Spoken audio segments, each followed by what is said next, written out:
నమస్తే welcome to four sides TV. విశాఖపట్నంలోని king George ఆసుపత్రి, ఉత్తరాంధ్రలోని శ్రీకాకుళం, విజయనగరం, విశాఖపట్నం జిల్లాలకు చెందిన పేద రోగుల పాలిట వరమని గొప్పగా చెబుతారు. కానీ ఆసుపత్రిలో ప్రస్తుతం నెలకొన్న పరిస్థితులు అందుకు విరుద్ధంగా ఉన్నాయి. రోగులను హడలెత్తిస్తున్నాయి. సీనియర్ వైద్యుల సేవలు బాగున్నప్పటికీ కింది స్థాయి సిబ్బంది డబ్బుల కోసం జలగల్లా పీడిస్తున్నారు. ప్రతి దానికి సొమ్ము డిమాండ్ చేస్తున్నారని రోగుల బంధువులు గగ్గోలు పెడుతున్నారు.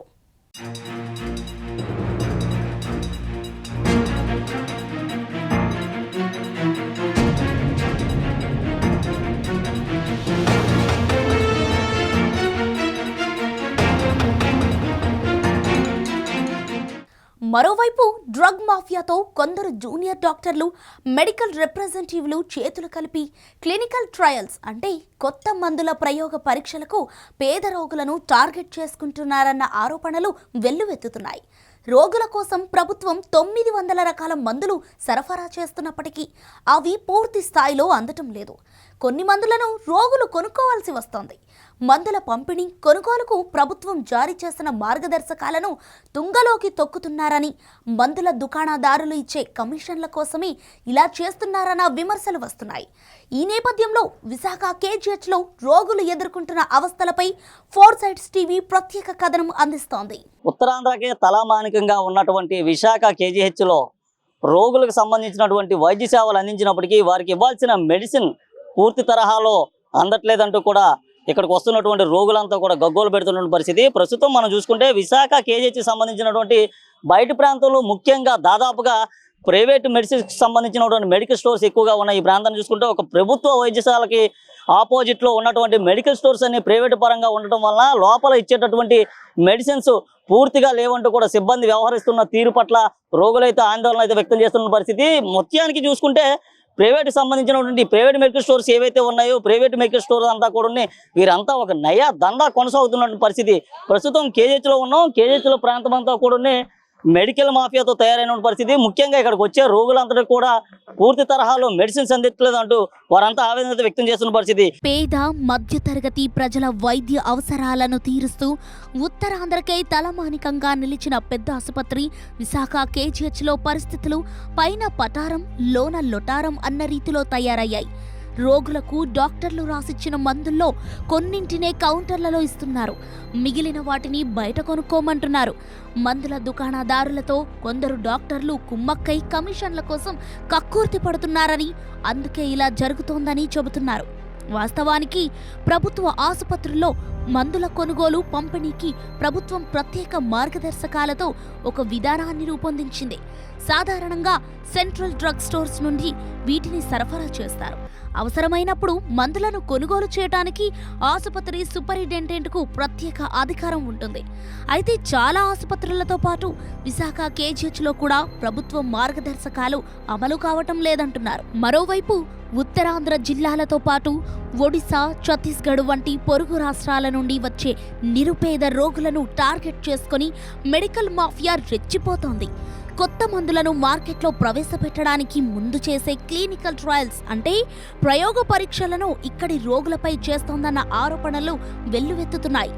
ఈ విషయంలో డబ్బుకు ఆశపడి కొందరు జూనియర్ డాక్టర్లు దళారులకు సహకరిస్తున్నారని తెలుస్తోంది.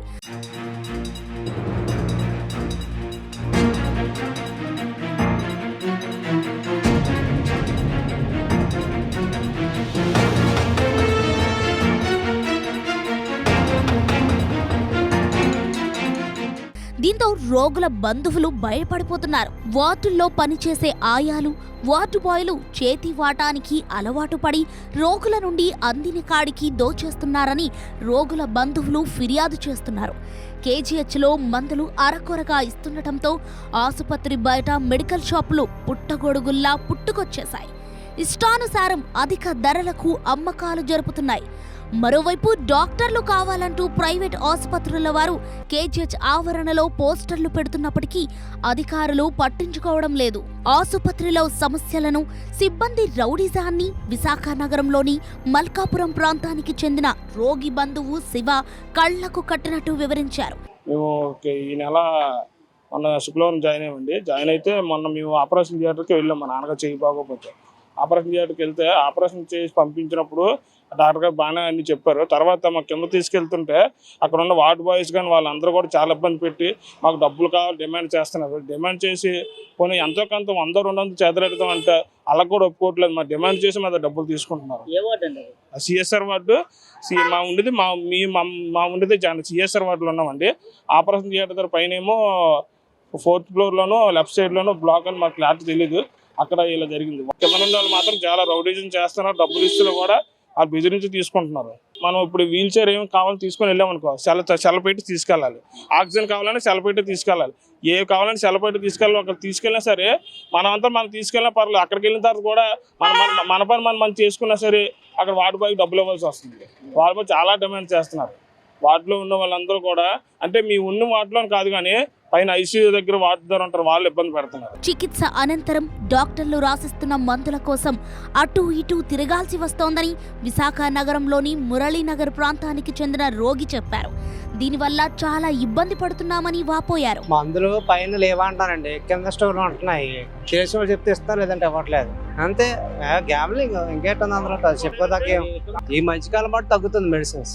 ఉన్నాయి అంటున్నా, ఇక్కడ పైన లేవన్నారు, కింద ఉంటున్నాయి. కానీ ఉంటుంది వాళ్ళకి తెలియాలి. మెడికల్ ఇన్ఛార్జ్ కూడా తెలుస్తుంది, మన సూపరింటెండెంట్ వరకు సీఎంఓ వాళ్ళకి. ప్రైవేటు హాస్పిటల్ కి వెళ్లే స్తోమత లేక తన భార్యను పెద్ద ఆపరేషన్ కోసం కేజీహెచ్ కు తీసుకొచ్చానని, ఆపరేషన్ చేశామని ఒకసారి, చెయ్యలేదని మరోసారి చెప్పారని కొమ్మాది గ్రామానికి చెందిన పైటిరాజు వాపోయారు.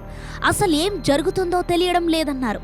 డాక్టర్ రాసిచ్చిన మందులను సిబ్బంది ఇవ్వడం లేదని కన్నీటి పర్యంతమయ్యారు. పెద్ద ఆపరేషన్ చేస్తాడు, చిన్న పిల్లలు పుట్టుకుంటే ఆపరేషన్ చేయమంటే చేసేస్తామని సంతకాలు అందరూ తీసుకున్నాం మా ముగ్గురు. మళ్ళీ అది చేస్తామని చెప్పారు. తర్వాత వెళ్తాడు ఆపరేషన్ చేయలేదు. తర్వాత గోసల్లో అన్నారు 3-4 ఆపరేషన్ ఉంటే తల్లికి ప్రమాదం అన్నారు. అది చేయమంటే తర్వాత చూద్దాము అని మా డాక్టర్ అమ్మ అంటున్నారు. మా ఆవిడ ఇక్కడ జాయిన్ అయ్యి 6 రోజులు అవుతుంది. మందులు ఇవ్వలేదు సార్, ఇప్పటికే ఇయ్యే కొనుక్కోమంటున్నారు. ఈ సీట్ ఇచ్చారు, ఎన్నికలు వచ్చిన ఇక్కడ మందులు దొరకవు అని చెప్పారు. కేజీహెచ్ లో క్యాన్సర్ చికిత్సకు సౌకర్యాలు అరకొరగానే ఉన్నాయి. దీంతో కిమోథెరపీ, రేడియేషన్ చికిత్సలకు ప్రైవేటు ఆసుపత్రులకు పంపుతున్నారని రోగులు వాపోతున్నారు. దీనికి బదులు కోట్లాది రూపాయల వ్యయంతో అగనంపూడి సమీపంలో నిర్మించిన హోమీ బాబా క్యాన్సర్ రీసెర్చ్ సెంటర్ కు పంపితే పేదవారికి భారం తగ్గుతుందని స్వచ్ఛంద సంస్థల వారు అంటున్నారు. క్యాన్సర్ బారిన పడిన తాను 3 ఏళ్లుగా కేజీహెచ్ చుట్టూ తిరుగుతున్నానని షిప్పింగ్ హార్బర్ ప్రాంతానికి చెందిన బాధితురాలు చెప్పారు. క్యాన్సర్ గురించే జాయిన్ మెడిసిన్ అన్ని ఉన్నాయి కానీ కన్ను ఉన్ను ఇస్తారు. నేను ప్రైవేట్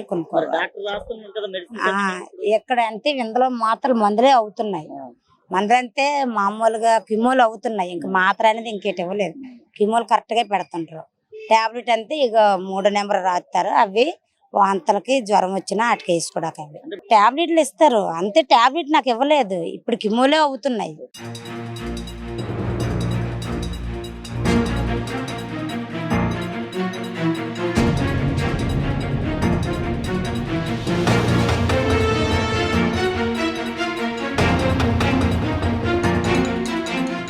కేజీహెచ్ లో మందుల కొరత తీవ్రంగా ఉంది. రోగులకు కొన్ని మందులే ఇస్తున్నారు. మిగిలిన వాటిని బయట కొనుగోలు చేసుకోవాలని చెప్పి పంపుతున్నారు. ప్రభుత్వ ఆసుపత్రుల్లో మందులకు కొరత లేదని ప్రభుత్వం ఓవైపు చెబుతున్నప్పటికీ వాస్తవం అందుకు విరుద్ధంగా ఉంది. ఆసుపత్రిలో స్కానింగ్ చేయించుకున్న తనకు కొన్ని మందులే ఇచ్చారని, మిగిలినవి కొనుక్కోమన్నారని విశాఖ కొత్త రోడ్డు ప్రాంతానికి చెందిన మైలపల్లి నరసింహులు, పెందుర్తికి చెందిన రోగి భార్య చెప్పారు. ఇప్పుడే వచ్చాం, ఒక గంట ముందు వచ్చాం. స్కానింగ్ చేయించుకున్నాం. నాకే బాగలేకపోతే స్కానింగ్ చేయించుకున్నారు. డాక్టర్ గారు లేరు, రిపోర్ట్ ఇచ్చారు. ఇచ్చాక ఇక మెడిసిన్ ఇచ్చారు. ఏంటంటే సిరప్ లేదన్నారు, కొనుక్కోమన్నారు. ఏమో మనకేం తెలుస్తుంది. వాళ్ళు లేదంటే ఇంకొక క్వశ్చనించలేము కదా. లేదన్నారు. మా ఆయన గారు ఫిట్స్ వచ్చిందండి, బయట కొనుక్కోమన్నారు. టాబ్లెట్లు 2 రకాలు లేవు, బయట కొనుక్కోమన్నారు. 4 రకాలు రాశారండి, 3 రకాలు ఉన్నాయి, 2 రకాలు బయట కొనుక్కోమన్నారు. మరి ఎవరండి ఎప్పుడు అంతే, ఒక 5 రకాలు రాస్తే 2 రకాలు ఉంటాయి, 3 రకాలు ఉండవు. బయట కొనుక్కోవడం ఇప్పుడే వారం అవుతుందండి. ట్రీట్మెంట్ ఎలా ఉంది? ట్రీట్మెంట్ కొంచెం పర్లేదు బాగానే ఉంది సార్. వాష్రూమ్స్ కానీ ఇవన్నీ ఎలా ఉన్నాయి? వాష్రూమ్లు అయితే బాగాలేదు సార్. కేజీహెచ్లో రోగులు ఎదుర్కొంటున్న ఇబ్బందులు, నెలకొన్న సమస్యలపై ఆసుపత్రి RM deputy civil surgeon Lakshmi తులసిని ఫోర్ సైడ్స్ టీవీ ప్రతినిధి ప్రశ్నించగా ఆమె గట్టిగా స్పందించారు. రోగులకు గతంలో కన్నా మెరుగైన సౌకర్యాలు అందుబాటులో ఉన్నాయని చెప్పారు. ప్రస్తుతం మందులకు కొరత లేదని, అవసరమైతే లోకల్ పర్చేస్ విధానంలో కొనుగోలు చేసి అందిస్తున్నామని వివరించారు. ఆసుపత్రిలో క్లినికల్ ట్రయల్స్ ను అనుమతించే ప్రసక్తే లేదని స్పష్టం చేశారు. ఈ విషయం ఇంతవరకు తన దృష్టికి రాలేదని, వెంటనే కఠిన చర్య తీసుకుంటామని చెప్పారు. విశాఖ కేజీహెచ్ ఎన్నో రకాలుగా సేవలు అందిస్తున్నప్పటికీ కొన్ని వార్డుల్లో కింది స్థాయి సిబ్బంది చేస్తున్నటువంటి పరిస్థితుల కారణంగా కూడా పెద్ద ఎత్తున కూడా ఆరోపణలు అయితే వినిపిస్తున్నా. అలాగే విశాఖ కేజీహెచ్లో మెడిసిన్స్ కూడా పూర్తి తరహాలో అందించట్లేదు అంటున్నారు. మరికొన్ని చోట్ల వాంటెడ్ డాక్టర్స్ బోర్డ్స్ కూడా కనిపిస్తున్నాయి. అయితే వాస్తవానికి ప్రభుత్వ ఆసుపత్రిలో ప్రైవేట్ హాస్పిటల్కి సంబంధించినటువంటి వాంటెడ్ బోర్డులు కనిపించడం వెనుక పెద్ద ఎత్తున కూడా ఇక్కడ మెడికల్ మాఫియా రన్ అవుతుందనే ఆరోపణలు వినిపిస్తున్నాయి. ఈ నేపథ్యంలో మనతో పాటు సిఎస్ఆర్కి సంబంధించినటువంటి డిప్యూటీ మేడం గారు ఉన్నారు. వారిని అడిగి మరిన్ని విషయాలు తెలుసుకునే ప్రయత్నం చేద్దాం. మేడం గారు నమస్తే. చెప్పండి, ఏంటి అసలు కేజీహెచ్కి సంబంధించి పెద్ద ఎత్తున ఆరోపణలు వినిపిస్తున్నాయి. మెడిసిన్స్ పూర్తి తరహాలు అందించట్లేదు అంటున్నారు. అసలు ఇక్కడ మెడిసిన్స్ పూర్తి తరహాలు అందించలేనప్పుడు వార్డుల్లో పనిచేసే డాక్టర్లు అన్ని రకాల మెడిసిన్స్ ఎందుకు రావాల్సి? నమస్తే అండి, నేను ఇక్కడ deputy civil surgeon RMO doctor Lakshmi Tulasi. మీరు చేస్తున్న ఆరోపణలు నేను ఫస్ట్ టైం, అంటే నేను వచ్చి ఇక్కడ 2 నెలలు అయింది. ఈ 2 నెలలుగా నేను ఇక్కడ పనిచేస్తున్నప్పుడు ఒక 6 రకాల మందులు రాస్తే 3 రకాలే మందులు ఇస్తున్నారన్న ఆరోపణలు నేను వచ్చినప్పుడు ఉన్నాయి. కాకపోతే ఇప్పుడు నెఫ్రాలజీ నుండి కానీ ఎక్కడి నుండి అయినా సరే వేరే జిల్లాల నుండి, అంటే విజయనగరం నుండి వచ్చిన కేసెస్ కూడా మేము లోకల్ పర్చేజ్లో ఇమీడియట్గా మందులు కొని అప్పటికప్పుడు ఇవ్వడం జరిగింది. దీన్ని మా కలెక్టర్గా పక్క కలెక్టర్స్ కూడా మమ్మల్ని చాలా అప్రిషియేట్ చేశారు. సో ఇప్పుడు ఈ ఆరోపణలు అయితే 100% చాలా వరకు తగ్గించాం. మేము మాకున్న బడ్జెట్ కాకుండా లోకల్ పర్చేసెస్లో అన్ని రకాల మందులు తీసుకొని వచ్చి పేషెంట్స్కి సరైన వైద్యం 100% అందిస్తున్నాం. ఎందుకంటే ఇప్పుడు చాలా అధునాతనమైన ఎక్విప్మెంట్ ఉంది మన దగ్గర. టెస్లా సెంటర్ అయితేనే కానీ, సిఎస్ఆర్లో ఉన్న రేడియాలజీ ఆంకాలజీకి సంబంధించిన విషయాలు అయితేనే కానీ అన్నిట్లో కూడా చాలా మెరుగైన వైద్యం అందిస్తున్నాం. సిటీబీఎస్లో ఆల్మోస్ట్ నెలకి 30 సిఏబీజీ ఆపరేషన్లు కూడా జరుగుతున్నాయి. మన దగ్గర మందులు లేవన్నది మాత్రం చాలా తక్కువగా వినిపించే మాట అండి. అది ఒకప్పుడేమో కానీ ఇప్పుడైతే local purchases government sufficient drugs మనకు సప్లై చేస్తున్నారు. లోకల్ పర్చేసెస్ కూడా అంత మనకి వెసులుబాటు కల్పిస్తున్నారు. కాబట్టి ఎవరికైనా లేవు అనగానే ఇమీడియట్గా లోకల్ పర్చేసెస్లో చాలా కాస్ట్లీ మెడిసిన్స్ కూడా కొని ఇవ్వడం జరుగుతుంది. మేడం మరి చెప్పండి, కొంతమంది మెడికల్ రిప్రజెంటేటివ్స్ వార్డుల్లోకి వెళ్ళి పేషెంట్స్ అలాగే పేషెంట్స్తో బంధువులతో మాట్లాడి కొత్త రకాల మందులు తీసుకొని వచ్చాం, దీన్ని మీరు యూజ్ చేయండి, మీకు కొంత నగదు ఇస్తాం, మీ ఆరోగ్యం సరిపోతే మళ్ళీ మేము మెడిసిన్ ఇస్తామని చెప్పేసి కొత్త రకాల మందులతో ప్రయోగాలు చేస్తున్నారు. దీనికి జూనియర్ డాక్టర్లు సపోర్ట్ చేస్తున్నారనేసి ఆరోపణలు వినిపిస్తుంది. దీన్ని ఏ విధంగా చూసుకుంటారు? ఇది నేను మొదటిసారి వింటున్నామండి. ఇది మా దృష్టికి అయితే రాలేదు. ఇది మీరు సిఎస్ఆర్ బ్లాక్లో ఉంటున్నారు కాబట్టి దీని మీద ప్రత్యేక దృష్టి కేటాయించి ఇలాంటివి అయితే ఖచ్చితంగా మేము ఎంకరేజ్ చేయం. దీన్ని మేము ఖచ్చితంగా అరికడతామండి. ఇదైతే మా దృష్టికి రాలేదు. నేను ఫస్ట్ టైము మీరు చెప్తుండగా మీరు ఖచ్చితంగా అరికడతాం ఇలాంటివి. మెడికల్ రిప్రజెంటేటివ్స్ ఇక్కడ రావాల్సిన అవసరం లేదండి. ఎందుకంటే మన గవర్నమెంట్ సప్లై చేసే మెడిసిన్స్ ఫస్ట్ క్వాలిటీ మెడిసిన్స్, ఇంతకు ముందులా కాదు.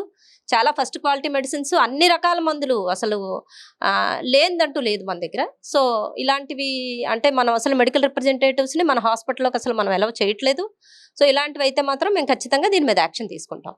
వాస్తవానికి ఇది ఒక ప్రభుత్వ ఆసుపత్రి, ప్రజల కొరకు అయితే అన్ని రకాల సేవలు చేస్తున్నప్పటికీ కూడా ఇక్కడ కొంతమంది దళారు వ్యవస్థ నడుస్తుంది. అలాగే ఈ దళారు వ్యవస్థతో వార్డుల్లో అమౌంట్లు కలెక్ట్ చేస్తారని కూడా ఆరోపణలు వినిపిస్తున్నాయి. దీని ఏ విధంగా చూసుకుంటాం?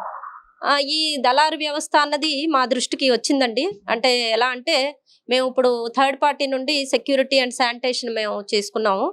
ఈ సెక్యూరిటీ అండ్ శానిటేషన్లో కొంతమంది ఇలాంటి పనులకి పాల్పడుతున్నారని మా దగ్గరికి అయితే ఆరోపణలు వచ్చున్నాయి.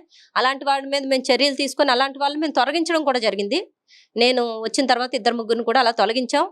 వాళ్ళ మీద స్ట్రిక్ట్ యాక్షన్ తీసుకుంటున్నాం. ఎక్కడైతే ఎక్కువగా పీడియాట్రిక్స్ వార్డ్ నుండి, గైనిక్ వార్డ్ నుండి ఇలాంటి ఆరోపణలు వస్తున్నాయి, అలాంటి వారి మీద పూర్తి స్థాయి చర్యలు తీసుకున్నామండి. ఇంకా అలాంటి ఆరోపణలు ఏమైనా ఉంటే మీరు డైరెక్ట్గా చెప్తే వాళ్ళ మీద పూర్తి చర్యలు తీసుకుని తీసేస్తాం. మాకు అలాంటి ఆరోపణలు రావడం, మేము వాళ్ళ మీద యాక్షన్ తీసుకోవడం కూడా జరుగుతుంది. ఉత్తరాంధ్రకి అతిపెద్ద హాస్పిటల్ కేజీహెచ్. కోవిడ్ సమయంలో కూడా డాక్టర్లందరూ కూడా ప్రాణాలు ఒడ్డి సేవలు అందించినటువంటి పరిస్థితి. అయితే కొంతమంది ప్రైవేట్ హాస్పిటల్కి సంబంధించినటువంటి బోర్డులు వాంటెడ్ డాక్టర్స్ అనేటటువంటి బోర్డులు కూడా కేజీహెచ్లో దర్శనమిస్తున్నాయి. దీన్ని ఏ విధంగా చూసుకోవచ్చు అంట?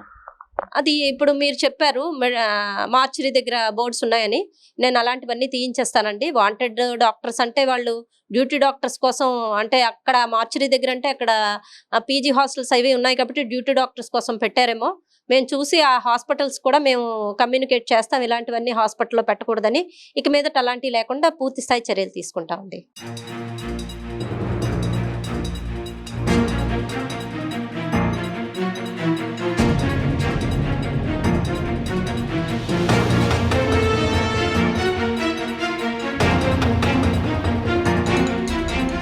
కేజీహెచ్లో ఎన్నో సమస్యలు ఉన్నప్పటికీ ప్రభుత్వం, ప్రజాప్రతినిధులు పట్టించుకోవడం లేదు. కింది స్థాయి సిబ్బంది దందాను అడ్డుకోవడం లేదు. ఇదే పరిస్థితి కొనసాగితే కేజీహెచ్ మరింత చెడ్డ పేరు మూటగట్టుకోవటం ఖాయం. మొత్తం మీద చూసుకుంటే విశాఖ కేజీహెచ్లో రోగులకైతే సిబ్బంది చుక్కలు చూపిస్తున్న పరిస్థితి అయితే రోగులు అయితే చెప్తున్న పరిస్థితి. దాదాపు కేజీహెచ్కి వచ్చిన వారందరికీ కూడా 2 రకాల మెడిసిన్స్ ఇస్తే 3 రకాల మెడిసిన్స్ లేవు, బయటను కొనుక్కోవాలంటూ కూడా సిబ్బంది చెప్తున్న పరిస్థితి. ఏదేమన్నప్పటికీ ఇటు ప్రభుత్వ ఆసుపత్రులకు వచ్చినటువంటి రోగులందరికీ కూడా ఒక్కసారిగా ప్రభుత్వ ఆసుపత్రిలో మెడిసిన్స్ లేకపోవడం, అలాగే చుట్టుపక్కల ఉన్నటువంటి ప్రైవేట్ హాస్పిటల్స్ కూడా వారు అయితే ఆశ్రయించాల్సిన పరిస్థితి. ఇక్కడ ఉన్నటువంటి మెడికల్ స్టోర్స్ అంతా కూడా ఒక్కసారిగా మెడికల్ మాఫియా అంతా కూడా ఇక్కడ పెద్ద ఎత్తున కూడా మెడికల్ కేంద్రాలు ఏర్పాటు చేయడమే దీని ప్రధాన కారణంగా తెలిసింది. అయితే కేజీహెచ్కి వస్తున్నటువంటి ప్రభుత్వ మెడిసిన్ ఏమవుతుంది, ఏ విధంగా పక్కదారి పెడుతుంది అనేది అధికారులే దీన్ని పరిగణించాల్సిన పరిస్థితి. అయితే ఈ మధ్య కాలంలో కేజీహెచ్కి వచ్చినటువంటి పేదవారందరికీ కూడా కొత్తగా వారిపైన ప్రయోగాలు చేస్తున్నట్టు కూడా పేషెంట్కి సంబంధించినటువంటి కుటుంబ సభ్యులు అయితే ఆరోపిస్తున్నారు. దీనిపైన కూడా ప్రభుత్వం చర్యలు తీసుకోవాలని సిబ్బంది అయితే, అలాగే రోగుల బంధువులు అయితే కోరుతున్న పరిస్థితి. వీడియో జర్నలిస్ట్ భరత్తో చందు, 4 టీవీ, విశాఖపట్నం.